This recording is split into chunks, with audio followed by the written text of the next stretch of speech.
જય હિન્દ વિદ્યાર્થી મિત્રો, વિષય અર્થશાસ્ત્ર, જેમાં ચેપ્ટર નંબર 11 ધંધાકીય અર્થશાસ્ત્ર જે છે એના નૂતન પ્રશ્નો હતા. તેની અંદર આપણે આંતરમાળખાકીય સુવિધાની અંદર આપણે વીજળી વિશેનો અભ્યાસ કર્યો હતો. વીજળી પછી આગળનો પ્રશ્ન આવે છે રેલવે. ટૂંક નોંધ લખો રેલવે. એવું કહેવાય છે કે રેલવે એ ભારતીય અર્થતંત્રની એક જીવાદોરી છે કે જે દર વર્ષે હજારો મુસાફરો અને હજારો ટન માલ સામાનની એક જગ્યાએથી બીજી જગ્યાએ હેરફેર કરે છે. એટલે આ જે માહિતી છે એ રેલવે વિશેની આપણે ભણવાની છે. આપણે ભારતની વાત કરીએ છીએ કે તો ભારતમાં કયા દેશમાં? ભારતમાં સૌ પ્રથમ 1 એપ્રિલ 1853 રોજ માલગાડીની શરૂઆત થઈ. કોની શરૂઆત થઈ? માલગાડીની. માલગાડી એટલે એક જગ્યાએથી બીજી જગ્યાએ જે માલ સામાનની હેરફેર માટે જે રેલવે હતી. કારણ કે અંગ્રેજોએ સૌ પ્રથમ આની શરૂઆત કરી હતી માલ સામાનના પરિવહન માટે. પછી એક્ઝેક્ટ એના 15 દિવસ પછી 16 એપ્રિલ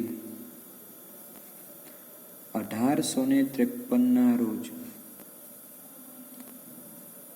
પેસેન્જર ટ્રેનની શરૂઆત થઈ.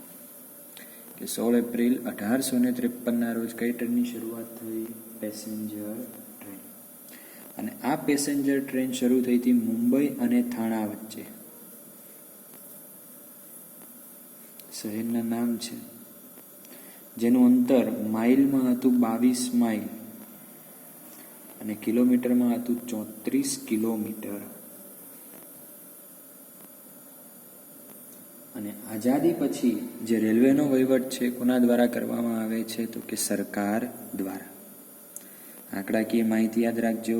રેલવેની શરૂઆત 1 એપ્રિલ 1853 માલગાડીની શરૂઆત થઈ. ત્યારબાદ 16 એપ્રિલ 1853 રોજ પેસેન્જર ટ્રેનની શરૂઆત થઈ. કયા શહેર વચ્ચે? તો કે મુંબઈ અને થાણા વચ્ચે, જેનું અંતર હતું 22 માઇલ અને કિલોમીટરમાં હતું 34 કિલોમીટર. કમ્પ્લીટ. આગળ વાત કરીએ તો વર્તમાન સમયમાં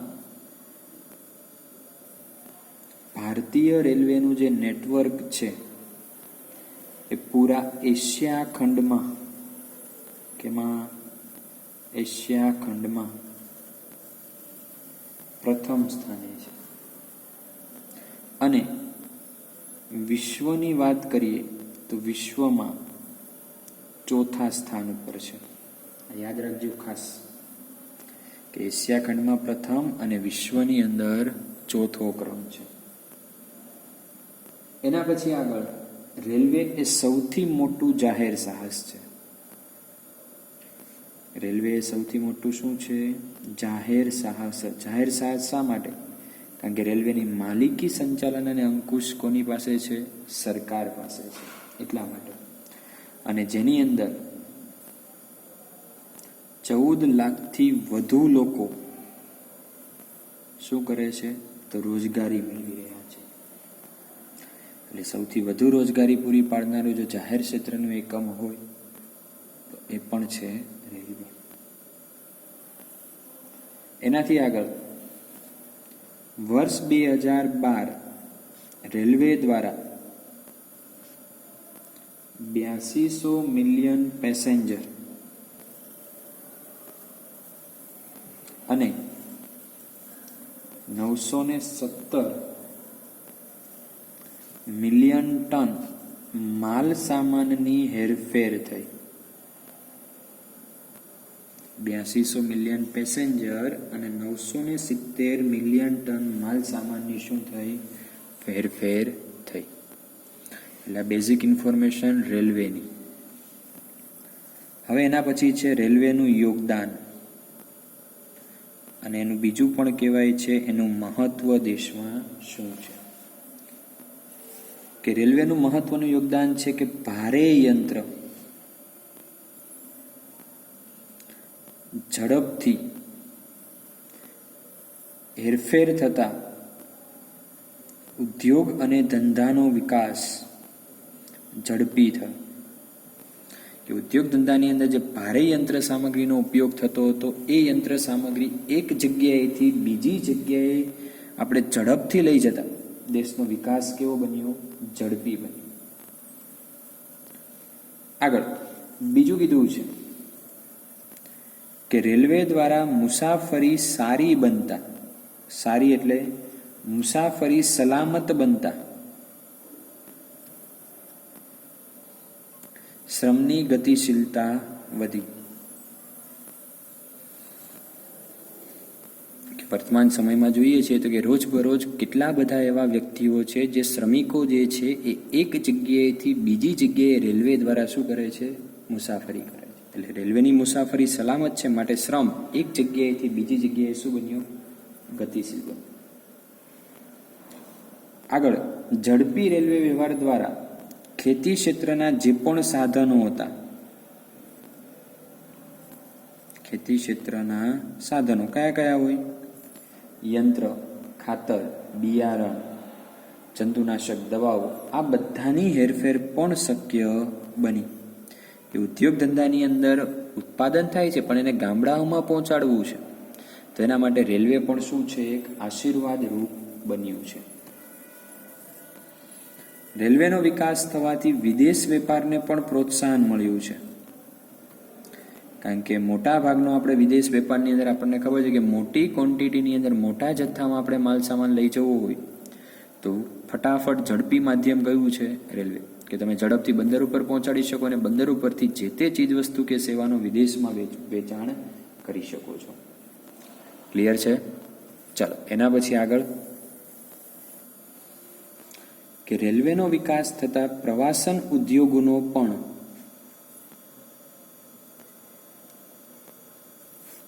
શું થયું? વિકાસ થયો અને રોજગારીનું પ્રમાણ વધ્યું. કારણ કે મુસાફરી માટે પહેલાં કંઈ સાધન ન હતું, લોકો રેલવેનો ઉપયોગ કરવા લાગ્યા. પરિણામે જે નાના નાના પ્રવાસન ક્ષેત્ર હતો એનો વિકાસ થયો અને ત્યાં રોજગારીનું પ્રમાણ વધ્યું. રેલવેના કારણે જે પણ પ્રદેશ વચ્ચે રેલવેનો વ્યવહાર થાય છે એ પ્રદેશ વચ્ચે એકતાનો વિકાસ થયો.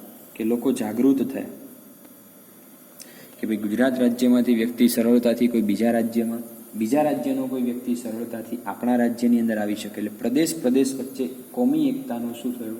વિકાસ થયો.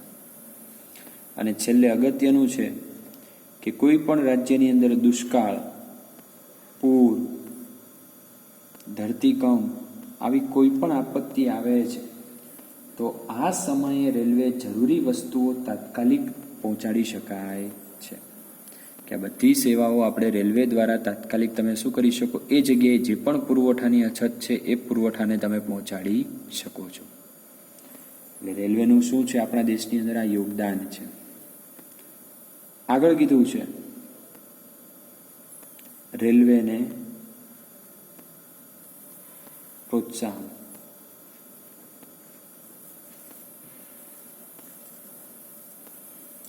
તો પ્રોત્સાહન આપવા માટે આપણને ખબર છે કે વર્તમાન સમયની અંદર રેલવેની અંદર આધુનિકરણ કરવામાં આવી રહ્યું છે.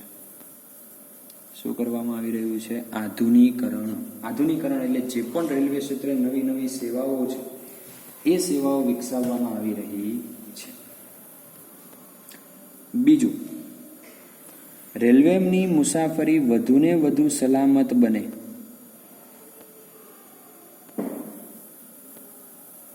એવી શહેરોમાં સવલતો ઊભી કરવામાં આવે છે કે જેથી એક વ્યક્તિ સરળતાથી બીજી જગ્યાએ અને સલામત રીતે હેરફેર કરી શકે. અને વર્તમાન સમયમાં આપણે જોઈએ પણ છીએ કે સરકાર દ્વારા જે પણ રેલવે સ્ટેશનો છે એને આધુનિક બનાવવામાં આવી રહ્યા છે. કેવા બનાવવામાં આવી રહ્યા છે? આધુનિક. જે રીતે તમે જીએસઆરટીસી ડેપોની અંદર જાઓ તો ત્યાં તમને આધુનિક સેવાઓ પ્રાપ્ય બને છે. વાઈફાઈ છે, ઇન્ટરનેટ છે, આ બધી સેવાઓ. તો હવે ધીમે ધીમે રેલવે સ્ટેશનોને પણ સરકાર દ્વારા આધુનિક બનાવવામાં આવી રહ્યા છે. સાથે સાથે રેલવેના જે ડબ્બાઓ છે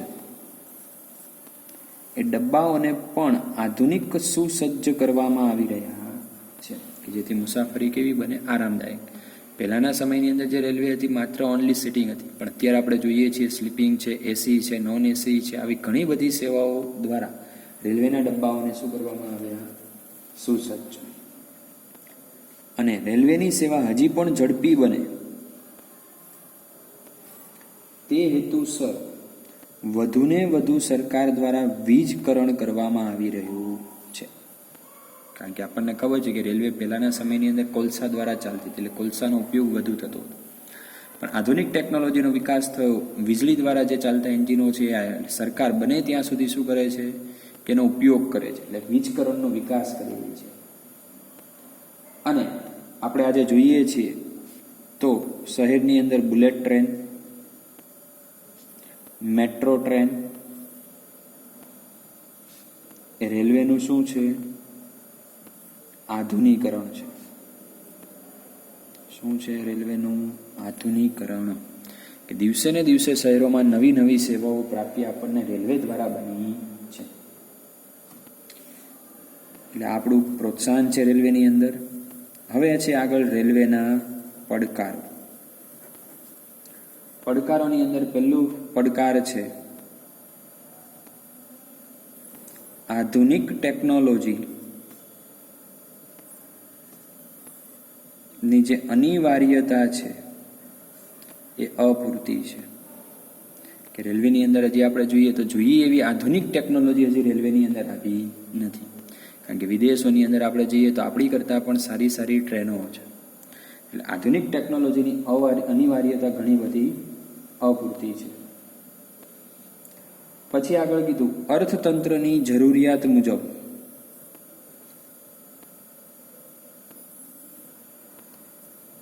રેલવેની અંદર જે પણ સવલત છે એ પણ કેવી છે? અપૂરતી છે. કે જોઈએ એવી પૂરતી સેવાઓ અર્થતંત્રની જરૂરિયાત મુજબ મળતી નથી. દાખલા તરીકે કે જોવા જઈએ તો નાણાંની સમસ્યા આવે છે. કારણ કે સરકારને વિકાસ કરવો છે, પણ એ વિકાસ કરવા માટે, રેલવેને ડેવલપ કરવા માટે જે મૂડી ભંડોળ જોઈએ એટલે નાણાંની સમસ્યા આવે છે. પછી જોઈએ છીએ સંચાલનની સમસ્યા, કે ટ્રેનો જે છે સમયસર રેલવે સ્ટેશનો ઉપર પહોંચતી નથી, એટલે મેનેજમેન્ટની સમસ્યા. ઘણી વખત મુસાફરોને પણ અપૂરતી સવલતો મળે છે. આવી ઘણી બધી સેવાઓ અપૂરતી મળતી હોવાને કારણે જે પણ દેશનો જે વિકાસ થવો જોઈએ એ વિકાસ કેવો બને છે? અસમતોલ. સમતોલ વિકાસ બનતો નથી. ક્લિયર છે અહીંયા સુધી? ઓકે, ચાલો એની પછી આગળ વાત કરીએ છીએ. એક બીજો આપણો માળખાકીય સુવિધાનો પોઈન્ટ છે પેટ્રોલિયમ. ચાલો બીજી ટૂંકનોંધ જોઈએ, પેટ્રોલિયમ. ચાલો ટૂંકનોંધ નંબર 2 આગળ પેટ્રોલિયમ. તો પેટ્રોલિયમ એટલે શું? તો પેટ્રોલિયમ એટલે ખનિજ તેલ અને કુદરતી ગેસનો સમાવેશ. પેટ્રોલિયમ એટલે શું? ખનિજ તેલ અને કુદરતી ગેસનો સમાવેશ. કે વર્તમાન સમયની અંદર જે પણ ટેકનોલોજી છે, ટેકનોલોજીનો આધાર આ પેટ્રોલિયમ ઉપર છે. પરંતુ ભારતની અંદર આ પેટ્રોલનો જે જથ્થો છે એ કેવો છે? મર્યાદિત છે. અને આગળ આપણે ભણીને પણ આવ્યા છીએ કે ભારત દેશ કુલ 70% પેટ્રોલિયમ વિદેશમાંથી આયાત કરે છે. કારણ કે જથ્થો કેવો છે? મર્યાદિત છે. તેથી આપણે તેની શું કરવી પડે છે?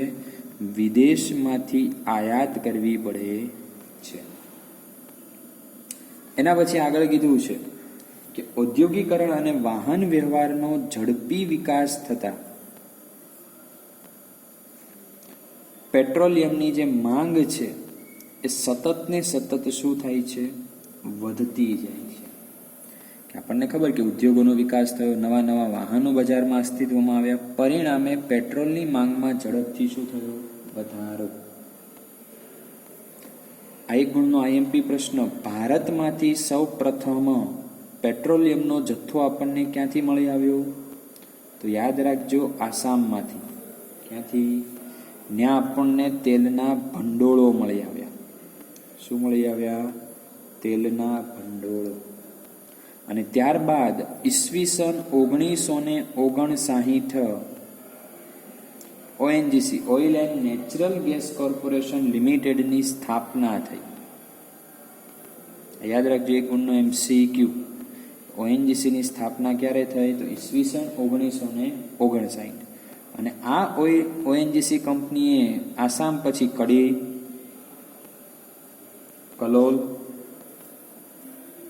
અને અંકલેશ્વરમાંથી પણ આ તેલના ભંડોળો શોધી કાઢ્યા.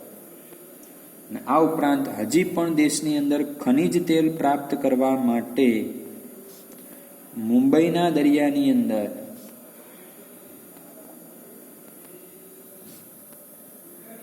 પ્લેટફોર્મ ઊભું કરવામાં આવ્યું છે.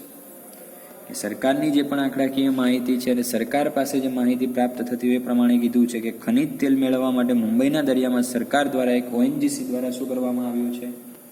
પ્લેટફોર્મ, કે ક્યાંથી ખનિજ તેલ આપણને પ્રાપ્ય બને છે.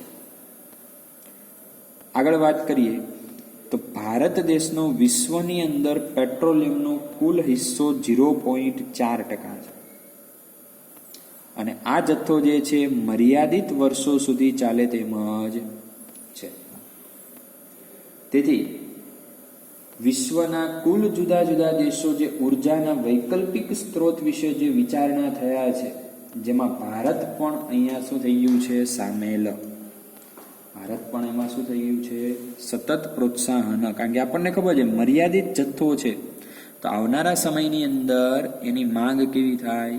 વધે. તો પરિણામે દેશની અંદર અલગ અલગ શું કરતા હોય છે? સતત સંશોધન કરવામાં આવતા હોય. અને એનું જોઈએ જ છીએ આપણે કે વર્તમાન સમયની અંદર ઇલેક્ટ્રિકલ વ્હીકલ્સ આવી ગયા છે.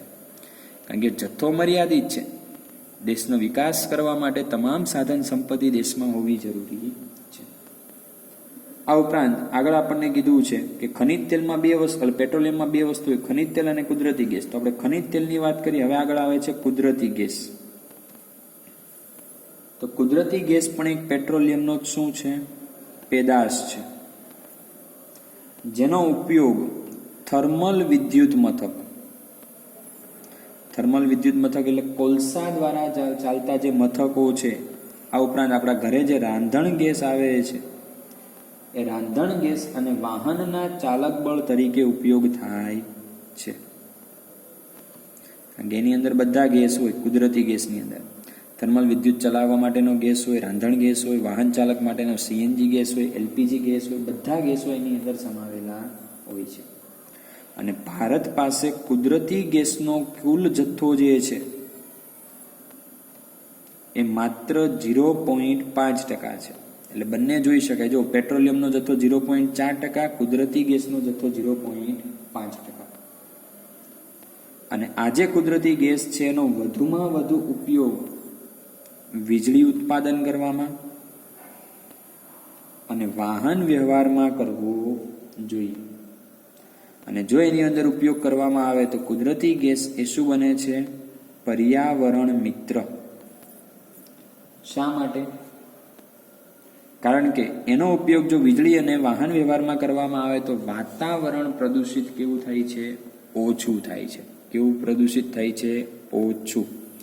માટે આ જે સાધનો છે એનો ઉપયોગ વીજળી અને વાહન વ્યવહારમાં કરવામાં આવે એટલે પ્રદૂષણ ઓછું થાય. એટલા માટે એને કીધું છે પર્યાવરણ મિત્ર તરીકે પણ એને ઓળખવામાં આવે છે. ક્લિયર છે? કમ્પ્લીટ? તો મળીશું વિદ્યાર્થી મિત્રો હવે આપણે નેક્સ્ટ લેક્ચરમાં. હવે એક ટૂંક નોંધ બાકી રહી છે આ ચેપ્ટરની અંદર, છેલ્લી, શિક્ષણ. ઓકે? તો જય હિન્દ વિદ્યાર્થી મિત્રો.